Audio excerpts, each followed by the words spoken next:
বাঙ্গরা স্বল্প ইসলামপুর হাজী পাণ্ডবালী সমাগার মাঠ মোস্তফা জোহরা তাহফিজুল কোরআন মাদ্রাসার উদ্যোগে তৃতীয় বার্ষিক সুন্নি মহাসম্মেলনের সম্মানিত সভাপতি বিশিষ্ট শিল্পপতি জনাব আলহাজ আব্দুল বাসির সরকার সাহেব,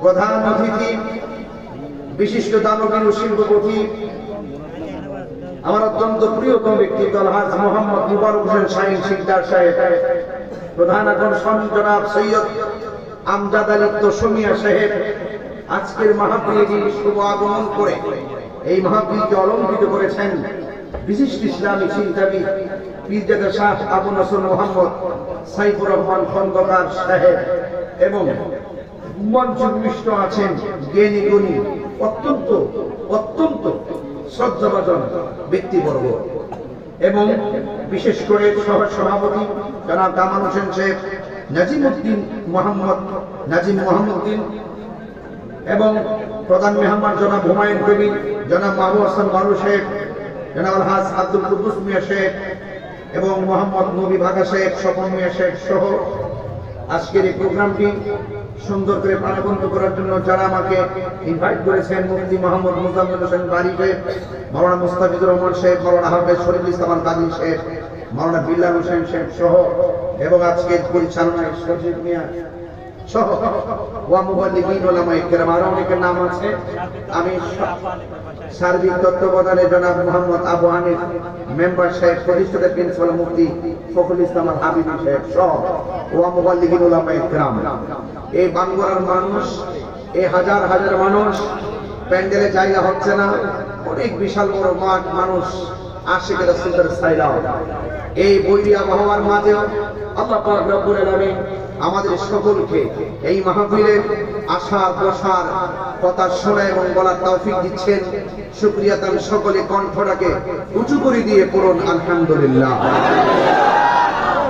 লাখ কোটি দরুদ ও সালাম ওই নবীর নূরানি কদম মুবারকে যিনি হায়াতুন নবী, নূর নবী, গায়বের খবর দেন ওয়ালা হুজুরপুর নূর সাল্লাল্লাহু আলাইহি ওয়াসাল্লামের উম্মত হিসাবে আল্লাহ পাক আমাদের সকলকে কবুল করেছেন। এইজন্য শুকরিয়া তাআলা আবারও করি আলহামদুলিল্লাহ। আপনারা জানেন মোস্তফা জোহরা তাহফিজুল কোরআন মাদ্রাসাটি 2021 সালে প্রতিষ্ঠিত, 2024 চলছে। এই 2-3 বছরের ভিতরে এই মাদ্রাসাটি অত্যন্ত সুখ্যাতি অর্জন করেছে। আমি আশা করি এবং দোয়া করি এই মাদ্রাসার মাধ্যমে এই এলাকার ঘরে ঘরে কোরআনের প্রেম, কোরআনের আলোয় আলোকিত হোক, আমিন কোন। এই মাদ্রাসাটা আপনাদের সবার মাদ্রাসা, আপনাদের সন্তান, আপনাদের নাতি, আপনাদের ছোট ভাই, যার যে সন্তান আছে এদেরকে মাদ্রাসায় দেওয়ার দরকার আছে না নাই? আর বড় করে বলুন আছে না নাই? আমি আপনাদের কাছে বিনীত অনুরোধ করব, আমি ওয়াজের শুরুতে একটা অনুরোধ করব, মাদ্রাসার কর্তৃপক্ষকে বলবো এই মাদ্রাসায় সবাইকে অংশগ্রহণ করাবেন। যে যতটুকু পারে তারা আজকে অংশগ্রহণ করে যাবে, এই মাদ্রাসাটি উপকৃত হবে, মাদ্রাসার ছাত্ররা উপকৃত হবে। আপনাদের কাছে একটা ব্যাগ নিয়ে আসবে, কিছু ব্যাগ নিয়ে আসবে, আপনারা পকেটে হাত দিয়ে যে যা পারেন তা দিয়ে দিবেন। আমি আর কথা বলবো না, শুধুমাত্র পকেটে হাত দিয়ে রেডি রাখেন, আমার ছেলেগুলো যাবে, আপনারা দিয়ে দিবেন, এটাই যেন মাথায় থাকে। যাই হোক,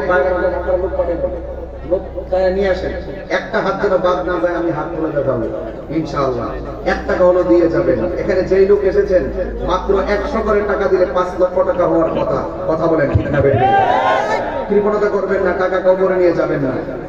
যা দান করবেন আস-সাখী ও হাবিবুল্লাহ, দানশীল ব্যক্তি আল্লাহর বন্ধু। আর এছাড়া এই কোরআনের প্রতি মহব্বত রাখলে লাভ আছে না নাই? কোরআন যেখানে শান্তি সেখানে। ভাইরা আমার, আমি আপনাদের সামনে যতটুকু কথা বলবো অত্যন্ত আপনার আমার হেদায়েতের লক্ষ্যে, ইহকাল পরকালে সর্বাঙ্গীন মঙ্গলের নেপথ্যে আমি কিছু কথা বলছি। আল্লাহ পাক যেন সর্বপ্রথম আমাকে আমল করার তৌফিক দান করে এবং আমাদের সবাইকে আমল করার তৌফিক দান করে, বলুন আমিন। আপনারা জানেন যে এই মাসটি আজকে চাঁদ উঠেছে, এই মাসের নাম রবিউল, কথা বলে না রবিউল আউয়াল, আমার নবীর শুভ আগমনের মাস। নবীর শুভ আগমনের মাস। গোটা মাসটি জুড়ে আমরা নবী মুহাম্মদ সাল্লাল্লাহু আলাইহি ওয়াসাল্লামের মহব্বতে সিক্ত হই। কথা বলেন ঠিক কিনা? আল্লাহর পক্ষ থেকে আল্লাহর হাবিব এই দুনিয়ার ধরাধামে তাশরীফ এনেছেন এবং আল্লাহর পক্ষ থেকে রাসূল আমাদের সকলের হেদায়েতের জন্য যে কোরআন নিয়ে এসেছেন সেই কোরআনকে আমরা হৃদয়ে ধারণ করতে হবে। এই কোরআনের ভিতরে হালাল এবং হারাম, ভালো এবং মন্দ সব উল্লেখ করা আছে। আপনাকে ভালোটাই গ্রহণ করতে হবে, হারামটা থেকে আপনাকে বেঁচে থাকতে হবে। তাইলেই আমার নবীর শুভ আগমন এবং নবীর মহব্বতের আলোচনা শোনাটা সার্থক হবে। আমরা আহলে সুন্নাত ওয়াল জামাত যারা, তারা মিলাদুন নবীও মানি, সিরাতুন নবীও মানি। কোন সন্দেহ আছে? কোন সন্দেহ আছে? ভাইরা আমার, মিলাদ ছিল বলেই তো সিরাত পেয়েছি। কথা বলতে কিনা? এই জন্য যারা বলে নবীর মিলাদ নাই, আমি বলি তাদের ঈমান নাই। যারা বলে নবীর মিলাদ নাই, আমি বলি তাদের কি নাই? ঈমান নাই। একমাত্র মিলাদ নাই আল্লাহ। মিলাদ নাই কার? আল্লাহর মিলাদ নাই। আল্লাহ ছিলেন, আল্লাহ আছেন, আল্লাহ থাকবেন। কথা কি বোঝাতে পেরেছি? আমার নবীর মিলাদ মানে হলো নবী পাকের শুভ আগমন। মা আমিনার মাস থেকে আল্লাহর হাবিব দুনিয়াতে তাশরীফ এনেছেন।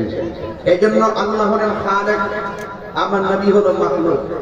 আল্লাহ হলেন স্রষ্টা, নবী হলো সৃষ্টি। যদি বলেন না সুবহানাল্লাহ। আল্লাহর মিলাদ নাই, দলিল লাগবে না। দলিলটা হলো কুল হুয়াল্লাহু আহাদ আল্লাহুস সামাদ লাম ইয়ালিদ ওয়া লাম ইউলাদ। তিনি কাউকে জন্ম দেয় নাই, তিনি কাহার ঘরে জন্মগ্রহণ করে নাই। এই জন্য আল্লাহর মিলাদ নাই।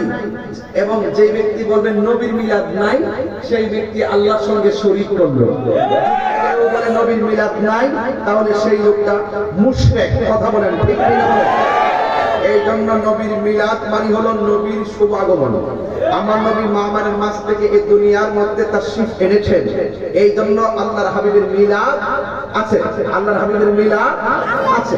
এই জন্য আল্লাহর হাবিবের শুরু আছে, কিন্তু আল্লাহর শুরু নাই। লাম ইয়ালিদ ওয়া লাম ইউলাদ ওয়া লাম ইয়াকুল লাহু কুফুয়ান আহাদ। আল্লাহর সমকক্ষ কে নেই। আমি পাটিতে কিনেছি, দোকানের মুখাপিক্কি হয়েছে, পাঞ্জাবিটা বানিয়েছি, টেইলারের মুখাপিক্কি হয়েছে, মাইকটা এনেছি, মাইকওয়ালার মুখাপিক্কি হয়েছে, এবং প্যান্ডেলটা লাগিয়েছি, প্যান্ডেলের মুখাপিক্কি হয়েছে। আমরা কোনো কিছু প্রয়োজন হলে, চাউলের প্রয়োজন হলে মুদিমালে যাই, ডাউলের প্রয়োজন হলে মুদিমালের কাছে মুখাপিক্কি হয়। আমি আপনি মুহতাজ, আমি আপনি হাত পাতি, কিন্তু আল্লাহ পাক কোন মুখাপিক্কি নয়। Allah is our almighty and creator. তিনি স্রষ্টা, তিনি সর্বশক্তিমান, তিনি সৃষ্টিকর্তা, তিনি সবকিছু দেয়, সবকিছুর মালিক। তিনি রহমাতুল লিল, তিনি রব্বুল, তিনি রব্বুল, তিনি হলেন রব্বুল আলামিন। আর আমার নবী হলো রহমাতুল লিল। বাস পরিষ্কার, আল্লাহ হলো রব্বুল আলামিন আর নবী হলো রহমাতুল লিল। বাস পরিষ্কার কথা। তাইলে যারা বলবে নবীর মিলাদ নাই, তাদের ঈমান। যারা বলে নবীর মিলাদ নাই, তারা মুশরিক। তারা কি মুশরিক? তারা আল্লাহর জাত এবং সিফাতের সঙ্গে নবীকে তুলনা করেছে। একমাত্র আল্লাহর মিলাদ নাই। কথা বলেন ঠিক কিনা? বলেন। এবার আসুন আর একটু সামনে বাড়ি। আল্লাহু লা ইলাহা ইল্লা হুয়াল হাইয়ুল কাইয়্যুম লা তাখুযুহু সিনাতুন ওয়া লা নাওম। আল্লাহর তন্দ্রা নাই, আল্লাহর নিদ্রা নাই। নবীর তন্দ্রা আছে, নবীর নিদ্রা আছে। কথা বলেন ঠিক কিনা? এই জন্য আল্লাহর সঙ্গে কোনো তুলনা নেই। এই জন্য আল্লাহ পাক রব্বুল আলামিনের ব্যাপারে আল্লাহ নিজেই বলছেন, হ্যাঁ নিজে কি বলেছেন? ইন্নাল্লাহা আলা কুল্লি শাইইন কাদির। আল্লাহ সবকিছু সর্বশক্তিমান। এই জন্য যুবক ভাইয়ের আমার, আগে রবকে চিনতে হবে। রব কেন আমাকে পাঠিয়েছেন? টেন্ডারবাজি করার জন্য পাঠাই নাই, রাহাজানি করার জন্য পাঠাই নাই, বোমাবাজি করার জন্য পাঠাই নাই, সন্ত্রাসী করার জন্য পাঠাই নাই, এবং হক মেরে খাওয়ার জন্য পাঠাই নাই, সুদ খাওয়ার জন্য পাঠাই নাই, এবং মানুষের বিরুদ্ধে গীবত করতে পাঠাই নাই, এবং দুর্নীতি করতে পাঠাই নাই। আল্লাহ রব্বুল আলামিন কেন পাঠিয়েছেন? আল্লাহ কোরআনে বলছেন, ওয়ামা খালাকতুল জিন্না ওয়াল ইনসা ইল্লা লিয়াবুদুন আই লিয়ারিফুন। আল্লাহ বলছেন, আমি মানুষকে সৃষ্টি করেছি একমাত্র আমি আল্লাহর গোলামি করার জন্য। লিয়াবুদুন তাফসীরে লেখা আছে লিয়ারিফুন, আমি আল্লাহকে জানার জন্য, আমি আল্লাহকে বোঝার জন্যই, আমি আল্লাহর ইবাদতের জন্যই আমি পৃথিবীর মধ্যে মানুষকে সৃষ্টি করেছি। এখন ইবাদতটা করবেন কেমনে? আফদালুল ইবাদত